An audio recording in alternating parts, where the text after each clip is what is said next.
Selamlar, Caner Soylu cinayetinin ikinci bölümüne hoş geldiniz. İlk bölümün bitiminde elimizdeki en güçlü şüpheli Caner'in eşi Selin'di. Fakat son dakikada polis merkezine gelen telefon kafaları biraz karıştırdı. Bu bölümde katili aramaya devam ediyoruz. Şimdi katili bulma zamanı. Bana yardımcı olmak istiyorsan yorumlarda fikrini yaz. Sence katil kim?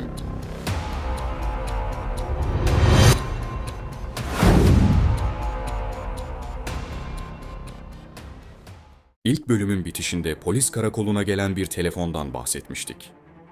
Gelen telefonun diğer ucunda Caner'in katilini bildiğini iddia eden bir kadın vardı. Polisler bu kadınla derhal iletişim kurdu. Kadın takip edildiğini, her an kendisinin de öldürülebileceğini ilk fırsatta ifade vermek için karakola geleceğini söyleyerek telefonu kapattı.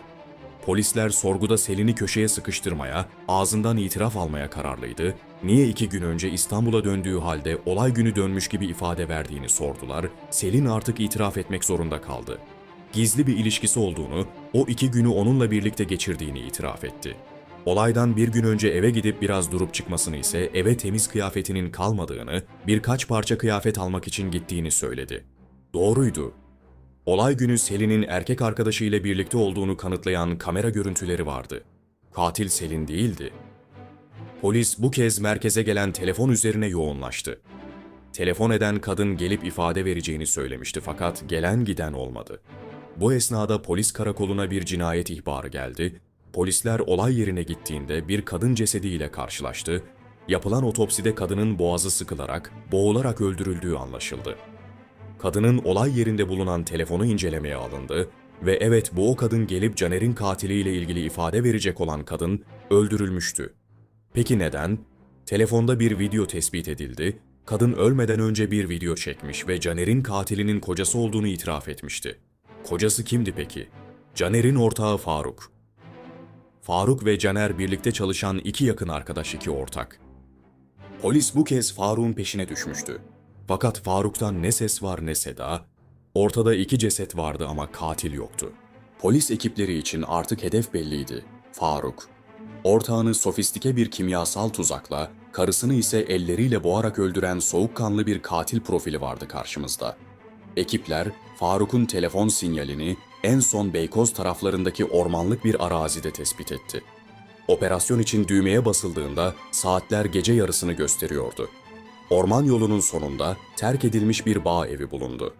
Evin önünde Faruk'a ait olduğu düşünülen araç duruyordu. Motoru hala sıcaktı. Ekipler silahlarını çekti, etrafı sararak eve girdi. Ancak içeride onları bekleyen manzara, soruşturmanın tüm seyrini bir kez daha değiştirecekti. Faruk oradaydı ama kaçmıyordu.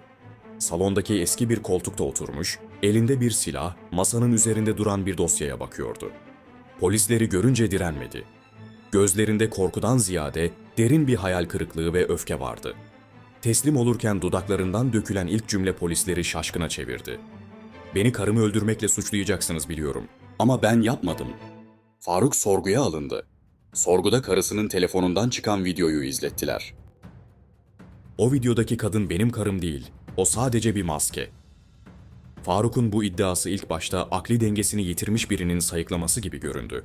Ancak adli bilişim uzmanları, Faruk'un eşinin çektiği iddia edilen o itiraf videosunu kare kare incelemeye aldığında tüyler ürpertici bir gerçekle karşılaştılar. Video, deepfake teknolojisiyle üretilmişti. Faruk'un eşi o sözleri asla söylememişti. Kadın öldürülmeden hemen önce yüzü taranmış ve dijital bir kukla gibi konuşturulmuştu. Peki, Faruk'un eşini öldürüp bu videoyu kim hazırlamıştı? Caner'in katili kimdi? Bir sonraki bölümde görüşmek üzere.